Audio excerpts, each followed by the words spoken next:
नमस्कार विद्यार्थी मित्रांनो, क्रिएटिव्ह मॅथ्स मराठी या आपल्या लाडक्या यूट्यूब चॅनलमध्ये तुमच्या सगळ्यांचं सहर्ष स्वागत आहे. गणित विषय म्हटलं की टेन्शन येतं आणि गणित विषयामध्ये बरीचशी मुलं काठावर पास व्हायला मरत असतात. पण मित्रांनो, गणितामध्ये सुद्धा आउट ऑफ मार्क मिळू शकतात. गणित हा विषय असा आहे की ज्याला पडले तर आउट ऑफ मार्क पडतात, पडले तर पैकीच्या पैकी पडतात आणि नाही पडले तर काहीच नाही पडत. ही परिस्थिती सर्वांची आहे आणि बऱ्याच ठिकाणी ही परिस्थिती आपल्याला दिसते. इयत्ता 9वीला एखाद्या विद्यार्थ्याला गणितात जर का 55-60 आहे तर त्या विद्यार्थ्याला 90 किंवा 90 पेक्षा अधिक मार्क इयत्ता 10वीला सुद्धा मिळू शकतात. त्यासाठी काही टिप्स वापरणं गरजेचं आहे, काही टेक्निक्स वापरणं गरजेचं आहे, काही महत्त्वाच्या गोष्टी समजून घेणं गरजेचं आहे. अभ्यासाची एक वेगळी स्ट्रॅटेजी असते गणिताची, ती समजून घेणं गरजेचं आहे.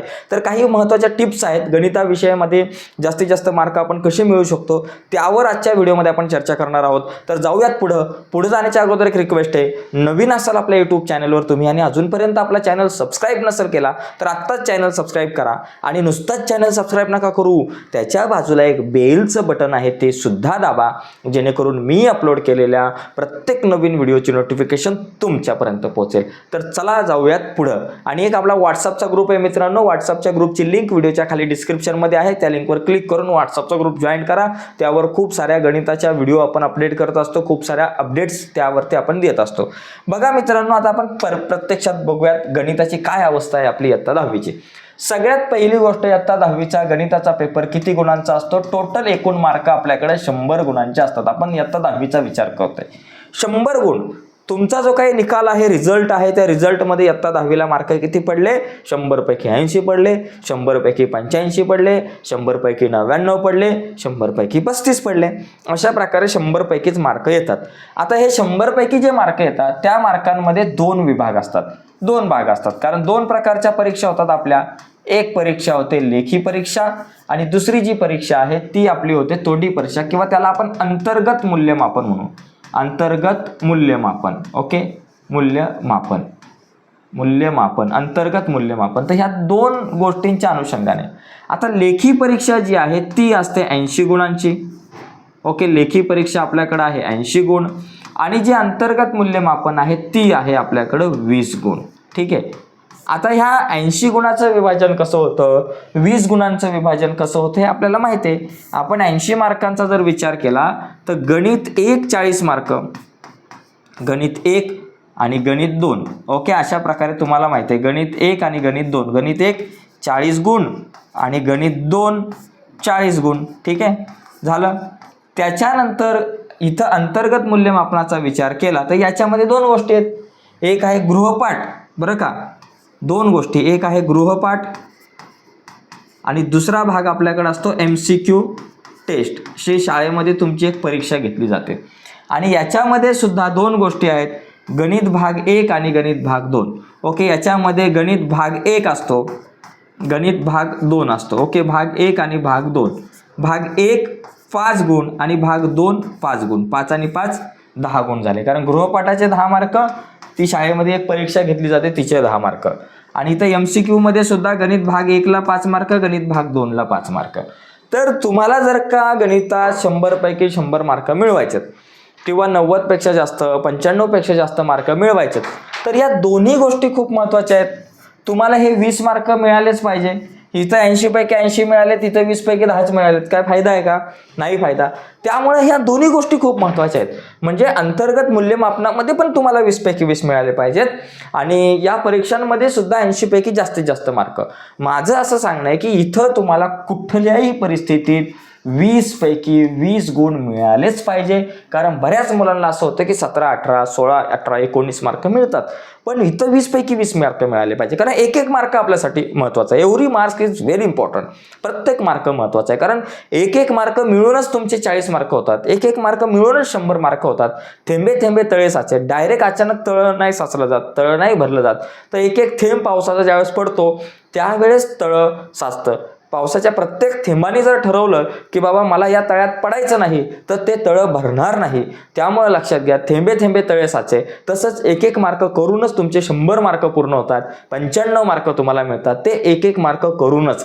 त्यामुळे एव्हरी मार्क्स, एक एक मार्क आपल्यासाठी खूप महत्त्वाचा आहे. ही गोष्ट जी आहे ती लिहून ठेवा कुठंतरी. बघा पुढचा जो मुद्दा आहे, तो बघूयात पहिला, की आपण अंतर्गत मूल्यमापनावरती थोडीशी चर्चा करू. बघा लक्षात घ्या, अंतर्गत मूल्यमापनामध्ये गृहपाठ आणि मल्टिपल चॉईस क्वेश्चनची परीक्षा असते. हे जे गृहपाठ आहे ना मित्रांनो, शाळेमधील गणिताचे शिक्षक जो काही गृहपाठ तुम्हाला देईल तो व्यवस्थित पूर्ण करा. कारण बघून हे 10 मार्क जे आहेत ना हातातले आहेत, 10 मार्क हातातले सोडायचे नाही. हिचं 10 पैकी 9 मार्क जरी पडले ना तर तो मुलगा मूर्खच समजायचा. म्हणजे त्याला जर आपण सगळ्यांनी साष्टांग नमस्कार केला पाहिजे. हिचं 9 कशाला पडतात, बघून लिहायचा ना सगळा गृहपाठ. गृहपाठाच्या ज्या वह्या आहेत शाळेमधून ज्या काही दिल्या जातात तर त्या गृहपाठाच्या वह्या व्यवस्थित पूर्ण करा. आणि इथं गणित भाग 1 मध्ये 5, भाग 2 मध्ये 5, 10 मार्क इथं कसेही आपल्याला मिळाले पाहिजेत. झालं, हे 10 मार्क फिक्स झाले.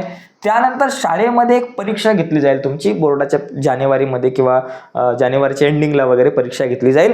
जशी शाळेमध्ये तुमची प्रॅक्टिकल परीक्षा घेतली जाते कशाची, विज्ञानची, तशी इथे एक टेस्ट घेतली जाते. या परीक्षेमध्ये काय केलं जातं, गणित भाग 1 ला 20 प्रश्न आणि गणित भाग 2 ला 20 प्रश्न दिले जातात.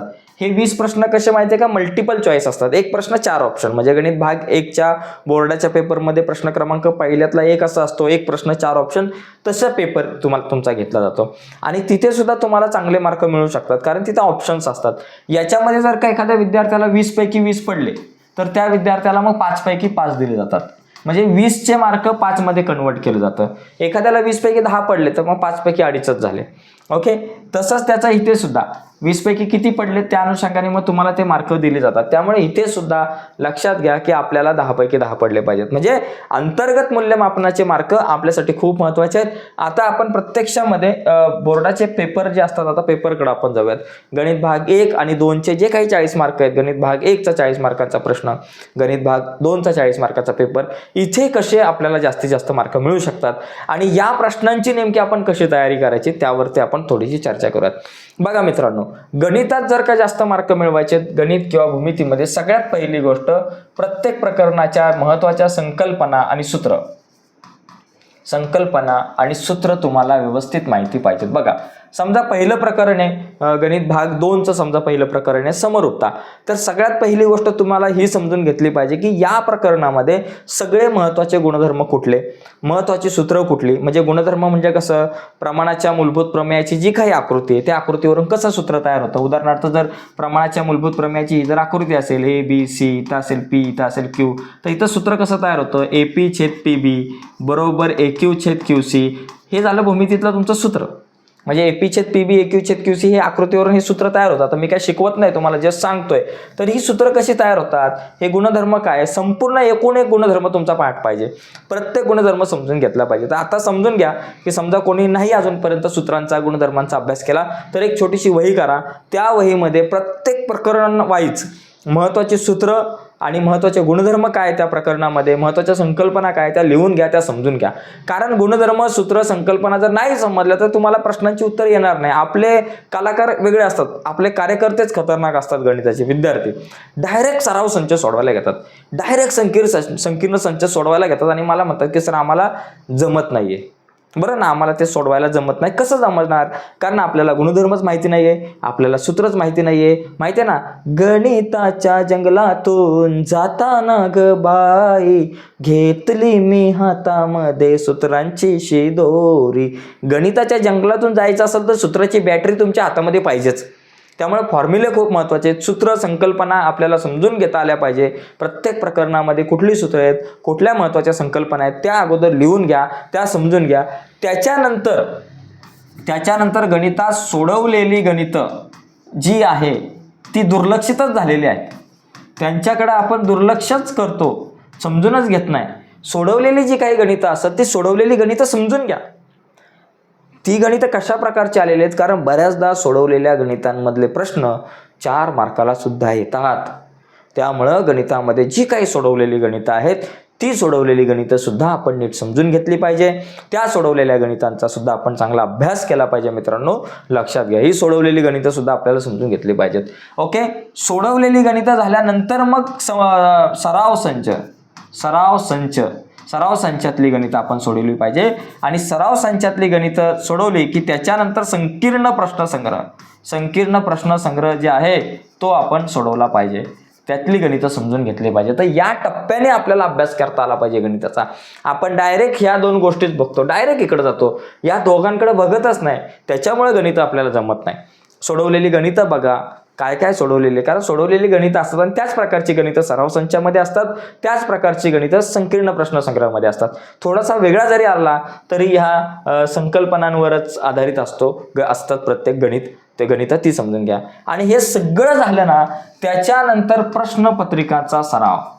प्रश्नपत्रिका सराव हा खूप महत्त्वाचा आहे गणित भाग 1 आणि 2 मध्ये. बघा, प्रश्नपत्रिकेचा सराव करताना सुद्धा एक वेगळी पद्धत आहे. आपण सराव करत असताना असं नाही करायचं. बघा काय करायचं, जुन्या कुठल्याही 5 वर्षाच्या प्रश्नपत्रिका घ्या, 5 वर्षाच्या घ्या.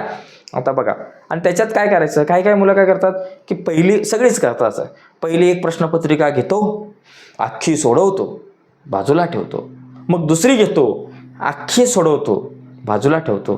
तिसरी घेतो, अख्खी सोडवतो, बाजूला ठेवतो. चौथी घेतो, 5वी घेतो. ओके, ही एक पद्धत झाली. तर आता मी तुम्हाला दुसरी पद्धत सांगतो. तुम्ही काय करा, 5 प्रश्नपत्रिका घ्या आणि 5 प्रश्नपत्रिका सोडवण्यासाठी एक वही करा. मग काय करा, पहिली प्रश्नपत्रिका घ्या, त्या पहिल्या प्रश्नपत्रिकेमधला प्रश्न पहिल्यातला ए तो पूर्ण सोडवा.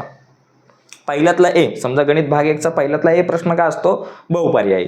मग पहिल्या प्रश्नपत्रिकेत कुठले बहुपर्याय आले, दुसऱ्या प्रश्नपत्रिकेत, मग दुसरी प्रश्नपत्रिका घ्या, तिच्यातले बहुपर्यायी. मग तिसऱ्या प्रश्नपत्रिकेतले बहुपर्यायी, मग चौथ्या प्रश्नपत्रिकेतले बहुपर्यायी, मग 5व्या प्रश्नपत्रिकेतले बहुपर्यायी जे आहे ते सोडवा. आणि नंतर मग चेक करा, मग तुमच्या लक्षात येईल कुठले कुठले प्रश्न रिपीट झाले बहुपर्यायीमध्ये. ओके, म्हणजे बहुपर्यायी म्हणजे प्रश्न क्रमांक पहिल्यातला ए तुमचा परफेक्ट झाला. आणि त्याचबरोबर पहिल्यातला ए जो आहे भूमिती आणि बीजगणित, याच्यासाठी तुम्हाला एक गोष्ट सांगतो, संकीर्ण प्रश्न संग्रहमध्ये जे काही आपल्याला प्रश्न आहेत बहुपर्यायी प्रश्न, पहिला प्रश्न जो असतो ते सगळे नीट करून घ्या. त्याच्यानंतर मग परत दुसरं पहिल्यातला बी घ्या, प्रश्नपत्रिका पहिली घ्या, तिच्यामध्ये पहिल्यातला बी प्रश्नाचे 4 प्रश्न आले होते ते सोडवा. मग दुसऱ्या प्रश्नपत्रिकेतले पहिल्यातल्या बी मधले 4 प्रश्न घ्या, मग तिसऱ्या प्रश्नपत्रिकेतले बी मधले 4 घ्या, चौथ्या प्रश्नपत्रिकेतले घ्या, मग 5व्या प्रश्नपत्रिकेतले बी मधले 4 घ्या. म्हणजे पहिल्यातला बी प्रश्न जे 1 मार्कांचे प्रश्न आहे त्याची तुमची तयारी झाली, म्हणजे 8 मार्क फिक्स. आणि तुमच्या लक्षात येईल की प्रश्नपत्रिकेतल्या पहिल्यातला ए आणि बी मध्ये प्रश्न जे आहेत ते एक्सचेंज होतात. इकडचा प्रश्न तिकडं, तिकडचा इकडं, दरवर्षी बरेचसे प्रश्न रिपीट होत जातात आणि बरेचसे प्रश्न सारखे सारखे तुम्हाला तिथं दिसतील. आणि मग तुमच्या लक्षात येईल, अरे बापरे, दया कुछ तो गडबड आहे, बरेचसे प्रश्न रिपीट झालेत. ओके, त्याच्यानंतर मग काय करा, प्रश्न क्रमांक दुसरा घ्या, प्रश्न क्रमांक दुसऱ्यातला ए, मग पहिली प्रश्नपत्रिका घ्या, मग दुसऱ्यातला ए सोडवा. दुसरी प्रश्नपत्रिका घ्या, त्याच्यातला दुसऱ्यातला ए घ्या. तिसरी प्रश्नपत्रिका घ्या, त्याच्यातला दुसऱ्यातला ए. ए मध्ये 3 प्रश्न म्हणजे त्याच्यातले 3, 5 तरी 15 प्रश्न ते असतील. मग ते 15 प्रश्न तुमचे सोडून होईल. मग दुसऱ्यातला बी घ्या, मग तिसऱ्यातला ए घ्या, मग तिसऱ्यातला बी घ्या, मग चौथा प्रश्न घ्या, 5वा प्रश्न घ्या. अशा प्रकारे जर तुम्ही प्रश्नपत्रिकांचा सराव केला तर कदाचित तुम्हाला लक्षात येईल की कशा प्रकारचे प्रश्न येतात. आणि ज्यावेळेस तुम्ही चौथा प्रश्न सोडवाल त्यावेळेस तुमच्या लक्षात येईल की चौथ्या प्रश्नामध्ये कुठले प्रश्न जास्त रिपीट झालेत, कारण चौथ्या प्रश्नात ते सगळे हॉट्स प्रश्न 5 वर्षाचे तुमचे लागोपाठ वहीमध्ये तुमच्याकडे असतील. त्यामुळे अभ्यास करायला सुद्धा तुम्हाला जरा सोपं पडेल. ठीक आहे, तर अशा प्रकारे गणिताच्या अभ्यासाच्या दृष्टिकोनातून या महत्त्वाच्या टिप्स होत्या. ही व्हिडिओ तुम्हाला आवडली असेल तर या व्हिडिओला लाईक करा. नवीन असाल तुम्ही आपल्या यूट्यूब चॅनलवर आणि अजूनपर्यंत चॅनल सबस्क्राईब नसेल केला तर आत्ताच आपला चॅनल सबस्क्राईब करा आणि त्या बाजूला असलेलं बेलचं बटन दाबायला विसरू नका. आणखी एक महत्त्वाची गोष्ट, गणित विषय अवघड जात असेल तर टेन्शन घेऊ नका. तुमच्यासाठी आपण आपल्या एका ॲपवरती गणित विषयाचा स्पेशल कोर्स बनवलाय. ॲपचं नाव आहे क्रिएटिव्ह मॅथ्स मराठी. या ॲपवर गणितासाठी तुमच्यासाठी गणिताचा एक स्पेशल कोर्स बनवलाय. त्यामध्ये काय केलंय, गणित भाग 1 आणि गणित भाग 2 यांच्या प्रत्येक प्रकरणावरती 3 ते 4 व्हिडिओ आपण बनवल्यात. प्रत्येक व्हिडिओमध्ये काय आहे की आत्तापर्यंत बोर्डाच्या परीक्षेला जी महत्त्वाची गणितं येऊन गेली त्यावर आपण चर्चा केलेली आहे त्यातल्या प्रत्येक व्हिडिओमध्ये. आणि त्याचबरोबर आपण दर सोमवार मंगळवार त्या ॲपवरती लाईव्ह असतो. तुमच्या प्रश्नांच्या उत्तरांचं निराकरण आपण करण्याचा प्रयत्न करत असतो. काही नोट्ससुद्धा मी गणिताच्या त्या ॲपवरती तुमच्यासाठी अवेलेबल करून दिलेले आहेत. आणि हा ॲप तुम्ही क्रिएटिव्ह मॅथ्स मराठी या क्रिएटिव्ह मॅथ्स मराठी हा जो ॲप आहे तो तुम्ही प्ले स्टोअरवरून डाउनलोड करू शकताय किंवा ॲपची लिंक व्हिडिओच्या खाली डिस्क्रिप्शनमध्ये आहे. आणि कोर्सची फी फक्त 499 रुपये आहे. तर हा कोर्स कसा परचेस करायचा, ॲप कसं डाउनलोड करायचं, तर ते आपण बघूयात आपल्या मोबाईलच्या स्क्रीनवर जाऊन. तर नमस्कार मित्रांनो, आपल्या ॲपवरती जाऊन आपण कशा प्रकारे अभ्यास करू शकतो ते बघूयात. सुरुवातीला हा आपला ॲप आहे. या ठिकाणी इथे आपण क्लिक करू आणि ॲपवरती गेल्यावर बघा अशा प्रकारे क्रिएटिव्ह मॅथ्स मराठी इथं जर तुम्ही बाय नसेल केला, हा कोर्स विकत नसेल केला तर इथं क्लिक करून तुम्ही कोर्स बाय करू शकता. आणि बाय जर केला असेल तर इथं क्लिक करूयात. इथं क्लिक केल्यानंतर तुम्हाला तुमच्या स्टोअरमध्ये हा कोर्स दिसेल आणि त्यानंतर इथे क्लिक केलं की या कोर्समध्ये बऱ्याचशा गोष्टी आहेत. यामध्ये ओव्हरव्ह्यू आहे, कंटेंट आहे, लाईव्ह क्लासेस आहे. लाईव्ह क्लासेसवर क्लिक केलं की हे आतापर्यंत लाईव्ह झालेले क्लासेस दिसतील. कंटेंटवरती जर तुम्ही क्लिक केला तर कंटेंटवर बघा इथं सध्या तुम्हाला गणित भाग 1 दिसेल 10वीचं. त्यानंतर तुम्हाला इथं गणित भाग 2 वगैरे पण दिसतील, हळूहळू ते अपडेट केले जाणार आहेत. गणित भाग 1वर जर तुम्ही क्लिक केलं तर इथे बघा गणित भाग 1मध्ये 2 चलातील रेषीय समीकरणे, वर्ग समीकरणे या प्रकरणांच्या सध्या आपण व्हिडिओ टाकलेले आहेत. त्याचबरोबर इथं खाली सुद्धा तुम्हाला काही कंटेंट पाहायला मिळेल. मागील काही व्हिडिओ आहेत आणि प्रश्नपत्रिका आहे बोर्डाच्या. ओके, आता इथं जर क्लिक केलं तर 2 चलातील रेषीय समीकरणाच्या व्हिडिओ इथं क्लिक केल्यानंतर तुम्हाला जी व्हिडिओ पाहायची ती तुम्ही पाहू शकताय. नमस्कार विद्यार्थी मित्रांनो, या व्हिडिओमध्ये आपण चर्चा करणार आहोत इयत्ता 10वी गणित भाग 1. तर अशा प्रकारे तुम्हाला या व्हिडिओ बघता येईल. आपण जरा बॅकला येऊयात. ओके, आता यानंतर अजून बघा कंटेंट आहेत, त्याच्यानंतर खाली आहे दुसरं प्रकरण आहे, दुसऱ्या प्रकरणाच्या काही व्हिडिओ आहेत. हळूहळू इतर व्हिडिओसुद्धा अपडेट होतील. आता इथेच तुम्हाला बघा हळूहळू 10वी गणित भाग 1 आहे ना, त्यानंतर गणित भाग 2 आणि इतर कंटेंटसुद्धा ॲड होईल. आता याच्यामध्ये जर तुम्ही बघितलं 10वी गणित भाग 1मध्ये तर इथं खाली काही PDF-सुद्धा आहेत, काही PDF नोट्स बघा. पहिल्याच प्रकरणाच्या नोट्स तुम्हाला इथं बघायला मिळतील.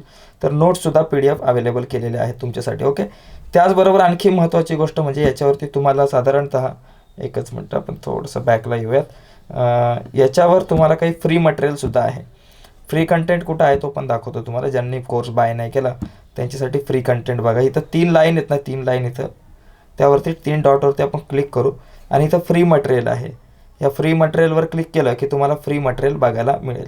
ओके, सध्या व्हिडिओज आहेत. ओके, या व्हिडिओ तुम्हाला फ्रीमध्ये बघायला मिळतील. इथं क्लिक केलं की आपल्या जुन्या व्हिडिओ आहेत बऱ्याचशा, तर त्या तुम्हाला या ठिकाणी बघायला मिळतील, बऱ्याच व्हिडिओ. ठीक आहे. ओके,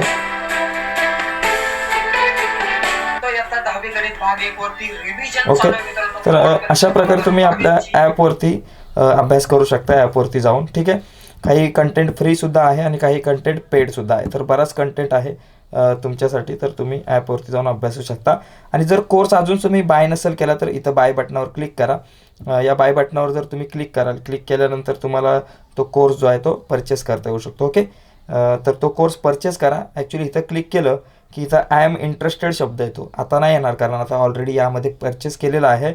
इथं आय एम इंटरेस्टेड शब्द येतो, त्यावर क्लिक केलं की तुम्हाला एक व्हॉट्सअपला मेसेज जाईल, त्यावर क्लिक करून तुम्ही कोर्स विकत घेऊ शकताय. हा. ओके मित्रांनो, धन्यवाद.